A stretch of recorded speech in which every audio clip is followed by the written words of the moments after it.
Baik, terima kasih atas kesempatan yang diberikan pada kelompok kami. Pada kesempatan kali ini kita akan menjelaskan mengenai biaya energi dan usaha. Tapi sebelum itu kita memperkenalkan diri terlebih dahulu karena ada pepatah yang mengatakan bahwa tak kenal maka sayang. Oke. Jadi kita dari kelompok kucing. Jadi pada kesempatan kali ini kita tuh beranggotakan 6 orang. Yang pertama itu ada saya sendiri, Lina, kemudian rekan saya, ada juga rekan kami yang sedang berkunjung itu ada Feby, kemudian ada Rosyana, ada Ristia, dan juga ada Bung Indra. Oke, langsung saja kita mulai ke materi ya. Nah, jadi di sini kami mengambil konsep bercerita seperti itu untuk mengenal mengenai gaya usaha dan juga energi karena ketiga ini itu saling berkaitan. Nah, kita mulai dari yang pertama. Nah, di sini kita belajar mengenai hukum Newton 1, 2, dan juga 3. Nah, di sini kita menceritakan bahwa ada mobil, di mana mobil ini mengangkut alat untuk proyek seperti itu. Nah, dari sini kita dapat belajar mengenai hukum 1 Newton, hukum 2 Newton, dan juga hukum 3 Newton.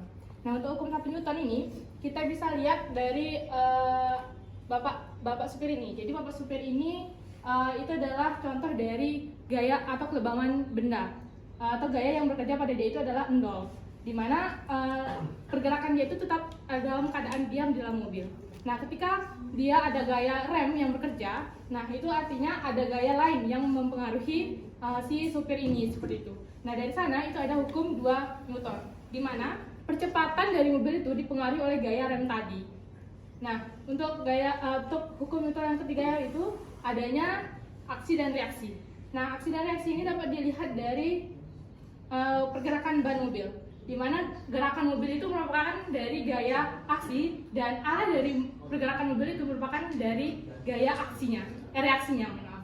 Oke, untuk selanjutnya yaitu kita akan memindahkan barang-barang yang ada di pickup ini dengan cara menggunakan bidang miring seperti itu.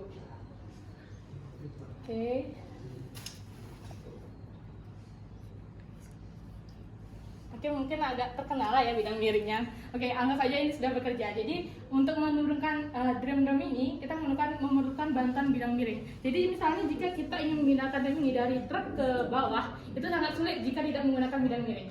Nah, jadi bidang miring ini berfungsi untuk memperkecil atau mempermudah usaha yang dilakukan untuk menurunkan drum tersebut. Nah, bidang miring ini merupakan salah satu dari contoh pesawat sederhana. Nah, selain ada bidang miring, ada juga contoh-contoh pesawat sederhana yang lainnya, yaitu yang pertama ada pengungkit. Nah, pengungkit ini merupakan contohnya itu adalah adanya gerobak dorong. Nah, gerobak dorong ini merupakan contoh pengungkit dari pengungkit nomor 2. Nah, bisa dilihat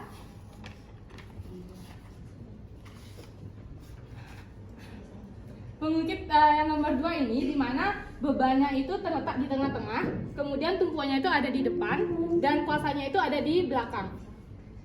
Oke, bisa dilihat. Selanjutnya, selain ada pengungkit yang kedua, ada juga jenis pengungkit yang pertama, di mana bebannya itu terletak di depan, kemudian titik tumpunya ada di tengah, dan kuasanya itu ada di belakang. Kemudian ada juga jenis pengungkit atau tuas yang ketiga, yaitu di mana titik tumpunya itu ada di belakang, kemudian titik bebannya itu di depan, dan titik kuasanya itu ada di tengah. Selanjutnya itu ada roda dan poros. Nah, roda dan poros ini merupakan pesawat sederhana yang mana mempermudah pekerjaan, di mana ada roda dan juga porosnya. Nah, roda itu adalah bagian lingkaran yang berbentuk besar ini, kemudian porosnya itu ada di tengah-tengah. Kemudian ada pesawat sederhana yaitu katrol. Nah, katrol ini adalah contoh dari pesawat sederhana yang mana membantu tukang-tukang tersebut untuk mengangkat barang-barang. Nah, katrol yang digunakan di sini adalah katrol majemuk. Nah, selain katrol majemuk ada juga jenis-jenis katrol yang lainnya, yaitu ada katrol tunggal dan katrol bebas. Nah, katrol bebas ini adalah katrol yang dimana porosnya itu tetap atau tidak bergerak. Sedangkan kalau katrol bebas itu, katrolnya itu bergerak ke bawah, ke atas, berpindah seperti itu. Nah, untuk lebih jelasnya bisa dilihat di gambar ini. Nah, jadi ada katrol tetap, jadi katrolnya ini, porosnya ini akan tetap diam. Kemudian ada katrol bebas, jadi katrolnya ini akan bergerak, dia bisa ke atas, bisa ke bawah, seperti itu. Kemudian ada katrol majemuk, di mana gabungan antara katrol diam atau tetap atau dan karena bebas seperti itu.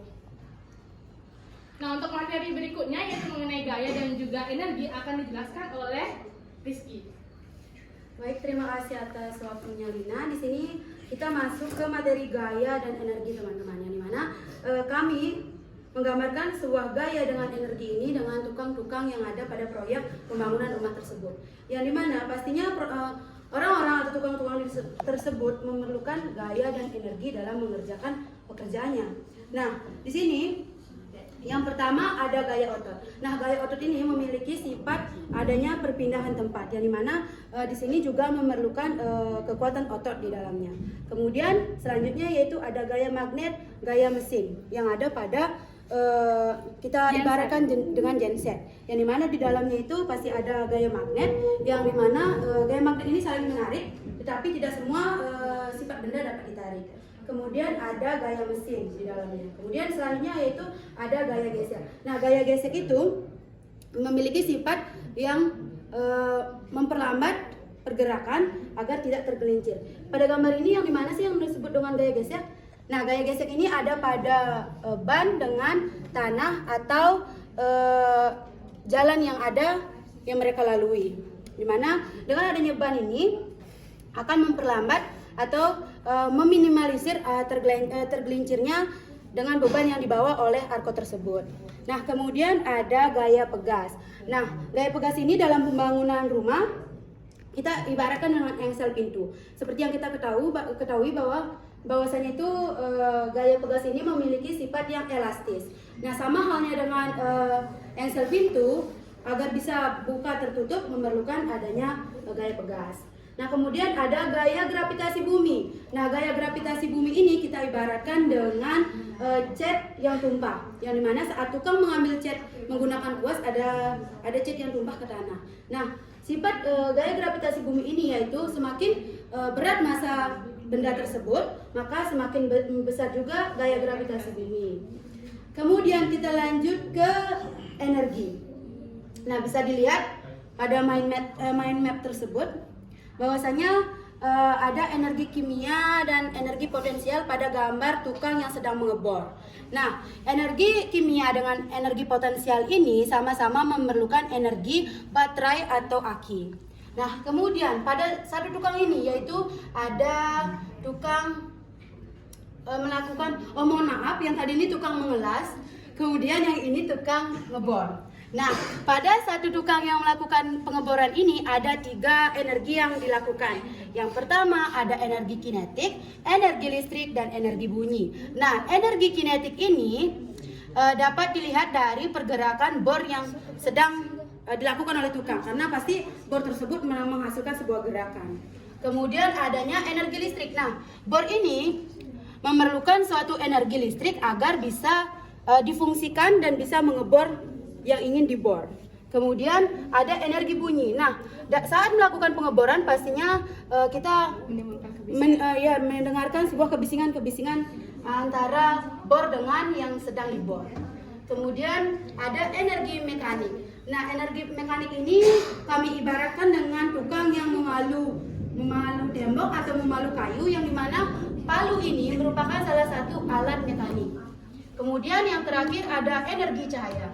Nah, energi cahaya ini kita ibaratkan dengan matahari, yang dimana pastinya kita ketahui bahwasanya saat sedang melakukan pembangunan kita memiliki adonan semen yang perlu dikeringkan oleh energi cahaya, seperti itu. Saya kembalikan kepada moderator. Oke, sebelumnya mungkin ada beberapa yang di sini ada energi nuklir dan juga energi termal. Jadi selain energi tadi yang dijelaskan juga ada energi nuklir dan juga energi termal.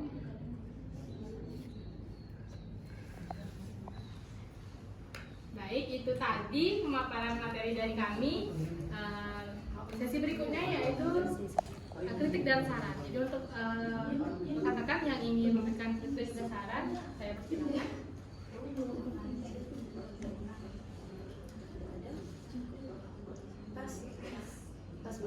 Baik, untuk sesi berikutnya mungkin kita langsung ke sesi tanya jawab. Untuk rekan-rekan yang mau bertanya, saya persilakan.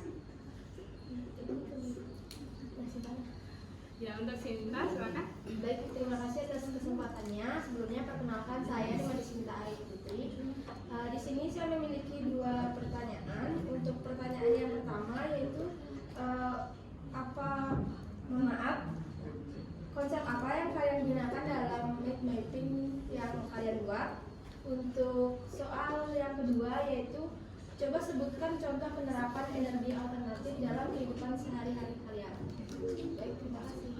Terima kasih atas pertanyaannya. Untuk pertanyaan yang pertama, akan langsung dijawab atau baik, untuk pertanyaan yang pertama akan langsung dijawab oleh Rizky. Untuk Rizky, silakan. Baik, terima kasih atas pertanyaannya Sinta. Seperti yang kami sudah jelaskan tadi, bahwasanya di sini kami menyongsong tema yaitu bercerita tentang proses pembangunan rumah tersebut, yang dimana seperti yang kita ketahui bahwasanya saat kita melakukan sebuah pembangunan pastinya memerlukan gaya, energi, dan usaha, dan di dalamnya juga ada atau kita memerlukan juga pesawat sederhana untuk mempermudah pekerjaan tukang ataupun proyek-proyek yang ada di dalam pembangunan tersebut. Mungkin dari rekan saya ada tambahan? Mungkin untuk konsepnya sudah dijelaskan tadi, juga saya sudah bilang tadi bahwa konsep kita adalah bercerita. Mungkin untuk pertanyaan kedua saja langsung kita jawab ya.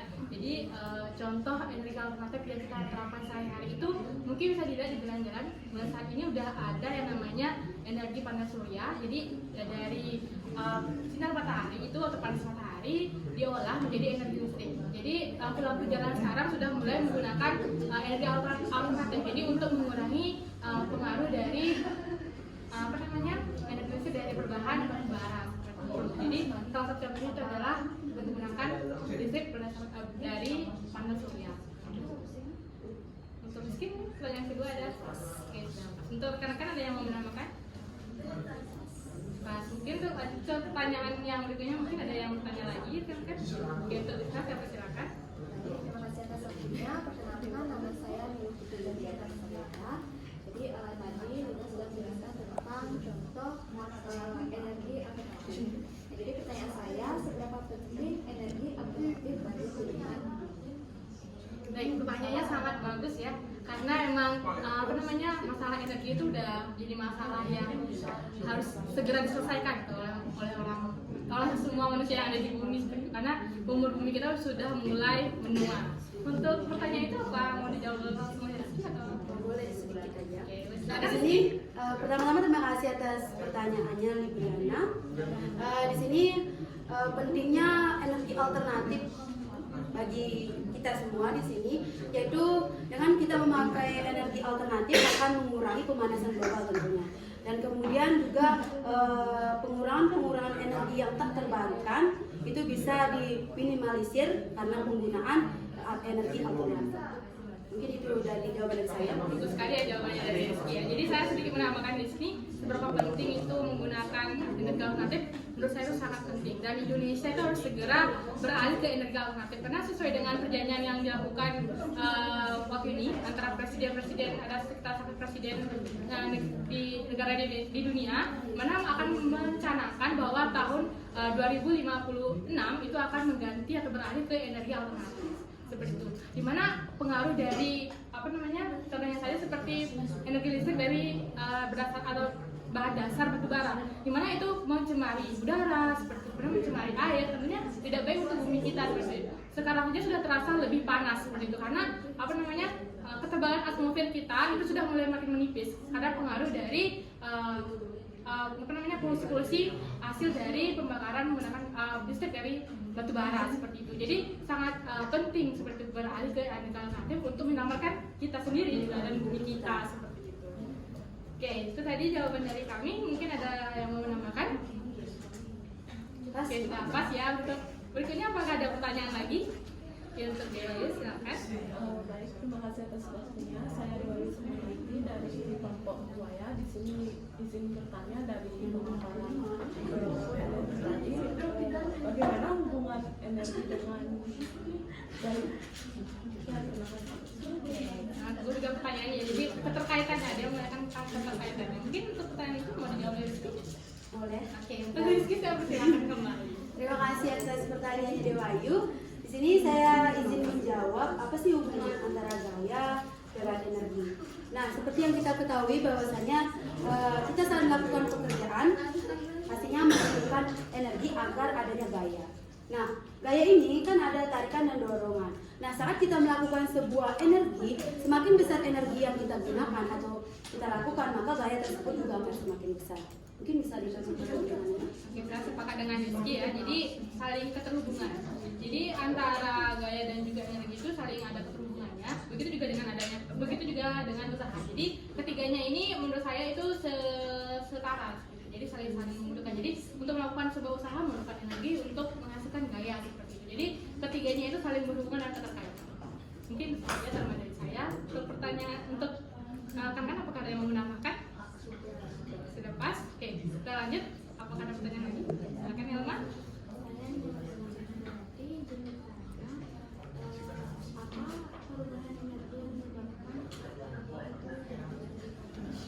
Oke, perubahan energi yang terjadi ya ketika ada gonjang jatuh itu. Mungkin pertanyaan itu mau dijawab? Langsung saja. Untuk itu ada perubahan antara dari energi potensial itu ketinggian, antara hubungan antara ketinggian dengan gaya, kemudian berubah menjadi energi bunyi ketika buahnya itu kan menghasilkan bunyi. Nah, ada juga energi gravitasi yang berpengaruh di sana. Jadi ketika buah itu jatuh ada pengaruh, ada perubahan dari energi potensial ke energi bunyi dan energi gravitasi. Mungkin itu tugasnya apa mau menambahkan? Sudah pas. Oke, sudah pas. Untuk rekan-rekan sudah pas. Baik, tadi presentasi dari kelompok kucing. Semoga pemaparan kami dapat bermanfaat. Tadi kita buka dengan salam, kita juga buka salam. Baik, satu dengan salam saya. Om Santi Santi Santi.